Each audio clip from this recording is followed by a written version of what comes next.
Hello everyone, আমি সন্নিতা। তোমরা দেখছো story of Sannita's daily life. তো আমার কিন্তু জ্বর এসেছে, তোমরা মুখ দেখে হয়তো বুঝতে পারছো। তো আমাদের এখানে শিলিগুড়ির উত্তরে খাইবার পাস এসেছে, তো সেখানে এখন যাচ্ছি। তো চলো আজকে কি কি খাবো, কি কি ঘুরবো তোমাদের সাথে শেয়ার করবো। তো ভিডিওটা দেখতে থাকো, ভালো লাগলে অবশ্যই লাইক করে দিও। রোজকার মতন আজকেও কিন্তু বাড়ি থেকে বেরিয়ে পড়েছি। তোমরা দেখতেই পাচ্ছ এই রাস্তাটা, তোমরা যারা আমার ব্লগ প্রায়ই দেখো তারা চিনতেই পারবে। আমার বাড়ির থেকে বেরিয়ে আমরা এই রাস্তাটা দিয়েই সবসময় বেশিরভাগ সময় যাই। তো আমাদের এখানে উত্তরে খাইবার পাসটা এসেছে দাদাভাই মাঠে, যেটা আমাদের বাড়ি থেকে অনেকটাই দূর। আমাদের বাড়ি হাকিমপাড়া দেশবন্ধু পাড়ায় আছে। তো আমাদের এই ফ্লাইওভারটা পার করে তারপরে যেতে হবে। ফ্লাইওভারটা পার করলে অলমোস্ট 5 মিনিট বাইকে গেলেই হচ্ছিল আমরা পৌঁছে যাব। আর আমরা যাচ্ছিলাম বিকাল 7টার দিকে। প্রথম যেদিন এসেছে সেদিনকাই যাচ্ছিলাম, কারণ সেদিনকে হয়তো একটু ভিড় কম থাকবে আশা করি। ওখানে যাওয়ার পরে বুঝতে পারবো যে ভিড়টা কীরকম হচ্ছে। আর তোমরা কারা কারা উত্তরে খাইবার পাসে গেছো বা যাচ্ছ সেটাও কিন্তু আমাকে কমেন্ট সেকশনে জানিও। আর এই দেখো আমরা কিন্তু ওই দাদাভাই মোড়টাতে চলে এসেছি। তো আর কিছুক্ষণের মধ্যে আমরা পৌঁছে যাব। তো ফার্স্টে গিয়ে আগে টিকিটটা কেটে নিতে হবে, কিন্তু এত ভিড়ের মধ্যে আমরা গাড়ি রাখার জায়গাটা পাবো কিনা সেটাই আমরা ভাবছিলাম। আর এখানে তো বেশিরভাগ কলকাতারই খাবারের দোকান আসে। আর আমরা কিন্তু চলেই এসেছি। এরপরে আমরা গাড়িটা পার্ক করে টিকিট কাটতে এসেছি। আর টিকিট কাউন্টারে দেখলাম এবার কিন্তু টিকিটের প্রাইস 20 রুপিস করে, প্রত্যেকবার 10 রুপিসই থাকে। তো এবার একটু টিকিটের প্রাইসটা বাড়িয়েছে, যেটা আমার মনে হয়েছে যে একটু টু এক্সপেন্সিভ, কারণ 20 টাকা করে মানুষ টিকিট কাটবে প্লাস খাওয়া দাওয়া করবে, তো তার জন্য।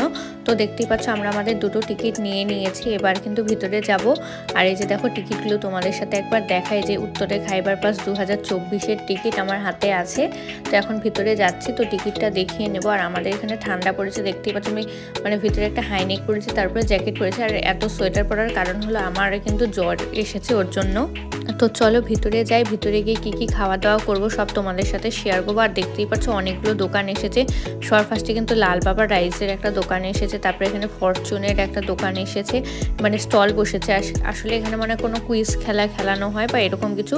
তারপরে কিন্তু এখানে একটা ওই জি বাংলারই কোনো একটা অডিশনের স্টল বসেছিল, যেখানে অনেক ভিড় ছিল। তো আমি এখানে শুনলাম যে কোনো একটা রিয়েলিটি শো নতুন লঞ্চ হচ্ছে সান বাংলা বলে একটা চ্যানেলে। তো সেখানে তো আমি কিন্তু পরে এটার অডিশন দিয়েছি এখানে। আর এখানে কিন্তু একটা ওয়েফেল আর কুল্লার পিজার দোকানও এসেছে। তো এখান থেকে আমরা আগেরবার খেয়েছিলাম, তো আমাদের খুব বেশি ভালো লাগেনি। তো আমরা এবার এখান থেকে খাচ্ছি না, স্কিপ করব। আর যেহেতু আমার শরীরটা অত বেশি ভালো না, তো আজকে বেশি খাওয়া দাওয়া আমরা করবো না, ট্রাই করব আজকে একটু ঘুরে অল্প কিছু খেয়ে চেষ্টা করবো দুপুরবেলা আসার। বিকজ দুপুরবেলার খাওয়ার এখানে একটু রাইস টাইপের আইটেমে বেশি ভালো পাওয়া যায়।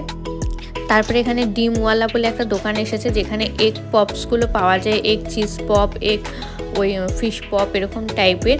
আর এই দোকানটাতে এতটা ভিড় ছিল যে কিছু দেখাই যাচ্ছিল না। তারপরে কিন্তু একটা পানের দোকান এসেছে। আর এই পানের দোকানটা প্রত্যেকবারই আসার, এত সুন্দরভাবে পানের দোকানটাকে সাজানো হয়েছে দেখতেই পাচ্ছ। এখানে চকলেট পান, হোয়াইট চকলেট পান, রসমালাই পান, মিষ্টি পান ছিল। তো তারপরে কিন্তু এখানে আরেকটা দোকান এসেছিল, এই দোকানটিও ছিল কলকাতার বিনজিং গ্রিল বলে। আর এখানে কিন্তু অনেক ফ্রাই আইটেম, স্ন্যাক্সের আইটেম পাওয়া যাচ্ছিল। আর তারপরে কিন্তু 16 আংলা বাঙালি বলে একটা দোকান এসেছে, যেখানে দেখতেই পাচ্ছ মাটির সব থালায় খাবারগুলো সাজানো আছে, ফ্রাই আইটেম, তারপর রাইস, স্টার্টার্স আর মেন কোর্স সবই ছিল। তো তারপরে এই যে দীঘা ফিশ ফ্রাইয়ের দোকানগুলো, যেগুলো প্রত্যেকবারই আসে, এই সমস্ত দোকানও এসেছিলো। এখানে যে পুরি, আলুর দম, তারপরে আরও fish fry, fish finger, chicken lollipop এই সমস্ত ছিল। তো এখান থেকে আমরা একটা গন্ধরাজ ফিশ কাবাব নিয়েছি, এই যে দেখতেই পাচ্ছ গ্রিন কালারের যেটা, সেটা নিয়েছি আমরা। আর এটার প্রাইস ছিল 150 রুপিস। তো এই একটা স্টিকের মধ্যে 3টা ফিশ ফ্রাই থাকে। আর তার পাশেই কিন্তু আরেকটা দোকান এসেছিলো, যেখানে সিংহা ব্রাদার্স ক্যাটারার। আর এখানে 150 রুপিস আর 200-এর কম্বো ছিল। কম্বোগুলো খুবই ভালো ছিল, কিন্তু আমরা সেরকম মেন কোর্স খাবো না ভেবেই এসেছিলাম, যে স্টার্টার্সেই কিছু খাবো। তো এই যে দেখতেই পাচ্ছ এই কাবাবটা আমরা নিয়ে নিয়েছি। আর কাবাবটা এতটাই গরম ছিল যে বিপ্লব খেতেই পারছিল না ঠিকঠাক মতন। তারপরে ফাইনালি আমরা আমাদের কাবাবটাকে এনজয় করছিলাম। আর কাবাবের সাথে কিন্তু ওরা একটা গ্রিন চাটনি আর আরেকটা কাসন্দি দিয়েছিল। তো এই যে দেখছো আমরা খাচ্ছি, আর খেতে কিন্তু খুবই ভালো হয়েছে, মোটামুটি ঠিকই আছে। কোটিংটা অনেকটা মোটা ছিল, তো কোটিংটা যদি একটু পাতলা হতো তাহলে আরও বেশি ভালো লাগতো। তো তারপরে লাখ টাকার লক্ষ্মী লাভ সান বাংলা যে অডিশনটা হচ্ছিলো, আমি কিন্তু সেখানে ফর্ম ফিল আপ করে গেছিলাম।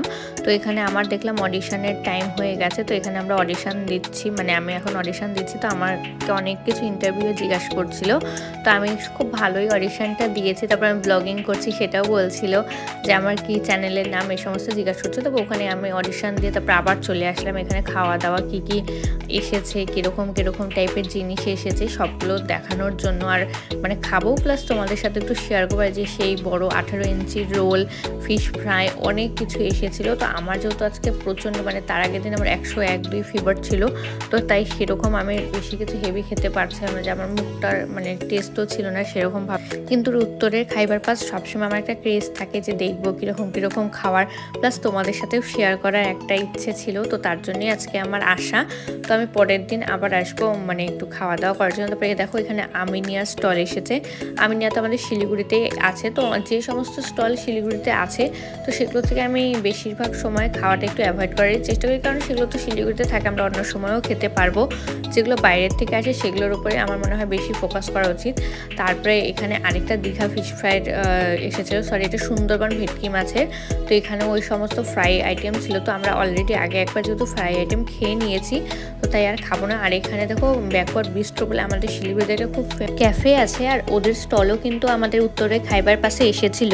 তারপরে এখানে হচ্ছিল একটা টি জাংশন, আর মানে ওই সমস্ত স্ন্যাক্সের আইটেমেরও একটা ছোট্ট স্টল দিয়েছিল, তো সেটাও তোমাদের সাথে শেয়ার করলাম। আর আমি যেহেতু টি লাভার না, তাই এখান থেকে আমি কিছু খাইনি। তারপরে এখানে একটা ব্যাম্বু বিরিয়ানি, ব্যাম্বু চিকেন, কাবাব, তারপরে এখানে ওই অক্টোপাস চিলিও ছিল, আর অনেক কিছু খাবার দাবার ছিল। যে দেখো অক্টোপাস চিলি, তো সব কিছুই তোমাদের সাথে শেয়ার করছি যে কি টেস্টি খাবার এসেছে।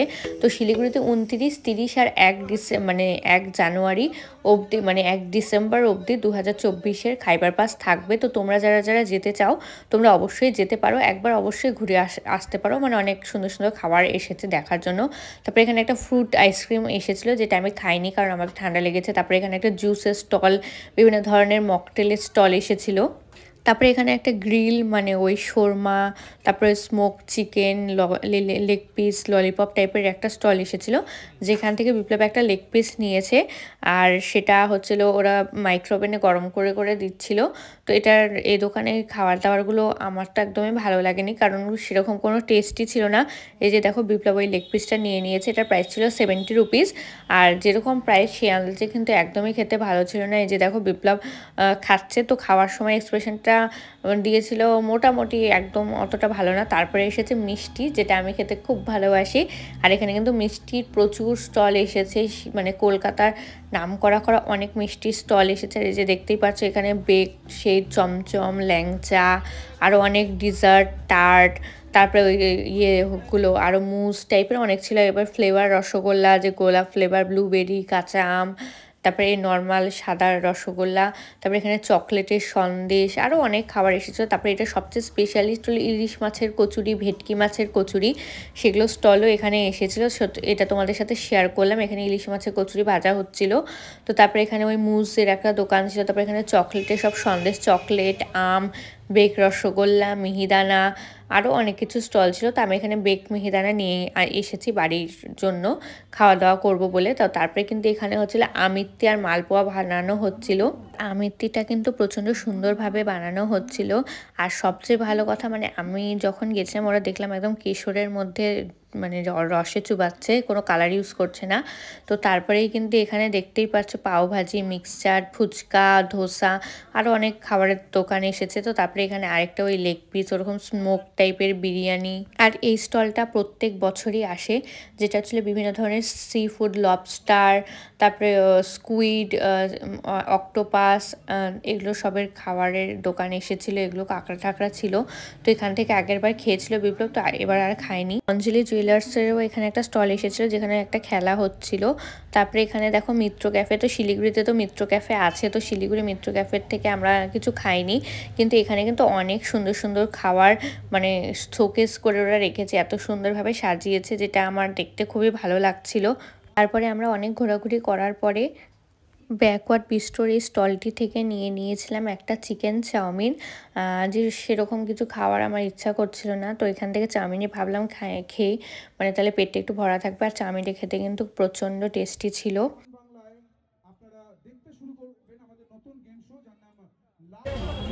এটা ম্যাডাম ছানা ক্ষীর দুধের সর দিয়ে করে ঘিয়ে ভাজা হচ্ছে। দেখুন দুধের সরের লেয়ারটা রয়েছে, ঠিক আছে। এটা হচ্ছে আপনার সরপুরিয়া, এটা ঘিয়ে ভাজা হয় না, এটা পুরো ছানা ক্ষীর ড্রাই ফ্রুটস দিয়ে ফিনিশ। এটাতে যখন এটা তৈরি করছে এটাতে চিনি দেওয়া হয়, এটাতে চিনি হয় না। আমাদের উত্তরে খাইবার পাস ঘোরা শেষ, এবার আমরা মিষ্টি কিনে নিয়েছি আর চাউমিন টাউমিন যা যা আছে ওগুলো নিয়ে বাড়ি চলে যাচ্ছি। আজকের বিকেলটা ভালোই কাটালাম আমরা দুজন মিলে উত্তরে খাইবার পাসে। তো এই সমস্ত জিনিসপত্রগুলো এখন ঢুকিয়ে নিচ্ছি, নিয়ে বাড়ি চলে যাচ্ছি। আর তোমাদের উত্তরে খাইবার পাসে কোন খাবারটা এই বছর সবচেয়ে বেশি ভালো লেগেছে কমেন্ট সেকশনে অবশ্যই জানিও। তো দেখা হচ্ছে নেক্সট ভিডিওতে, ততক্ষণের জন্য টাটা বাই বাই। আর ভিডিওটা ভালো লাগলে অবশ্যই আমার চ্যানেলটাকে লাইক কমেন্ট সাবস্ক্রাইব। টাটা।